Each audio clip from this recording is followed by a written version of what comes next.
Hey everyone, and welcome back to a new episode of the new Byte review.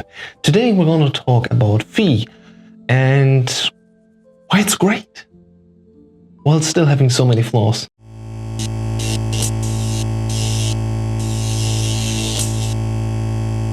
So Fee is the story about the little fairy, which is also the name of the game, because Fee means fairy in Swedish, and it's a guardian that is helping, of course, the forest in which it lives in to thrive and, of course, to survive. Because there's a big threat.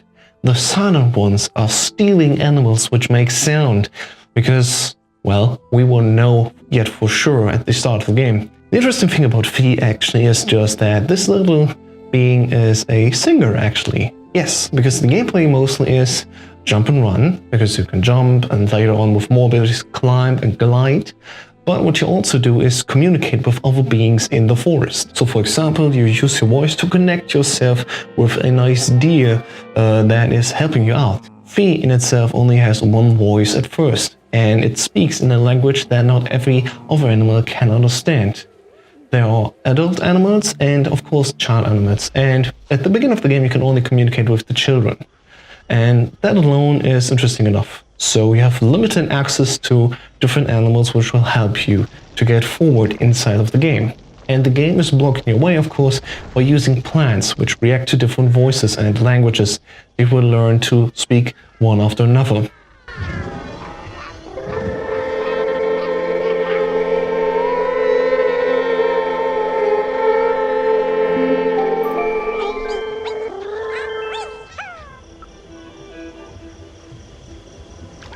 So since you only have one voice at the start of the game, you actually have to befriend other animals which will help you use their voice to unlock plants so you can use them to further go along your way. For example, there's a plant which sort of is like a helicopter that's boosting you constantly upwards. With that, you can now glide over to a higher stage, which will then help you, of course, to get to other paths inside of the forest. Many different kinds of plants, of course. Most of them are either boosting you or giving you an item that you can use.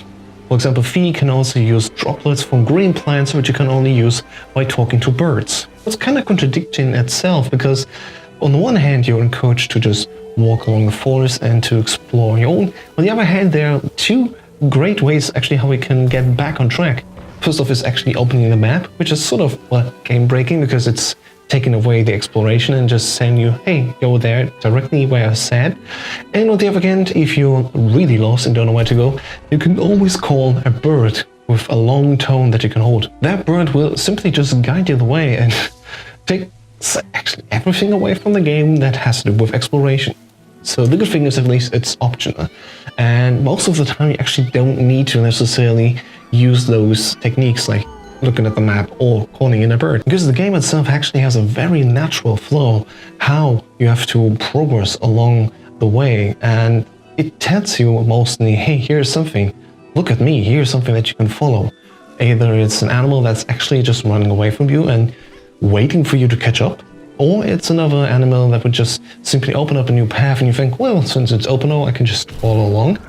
And actually on my playthrough I just mostly went through all the paths that I saw directly, and it was sort of self-explanatory. So that's what I actually liked about the game.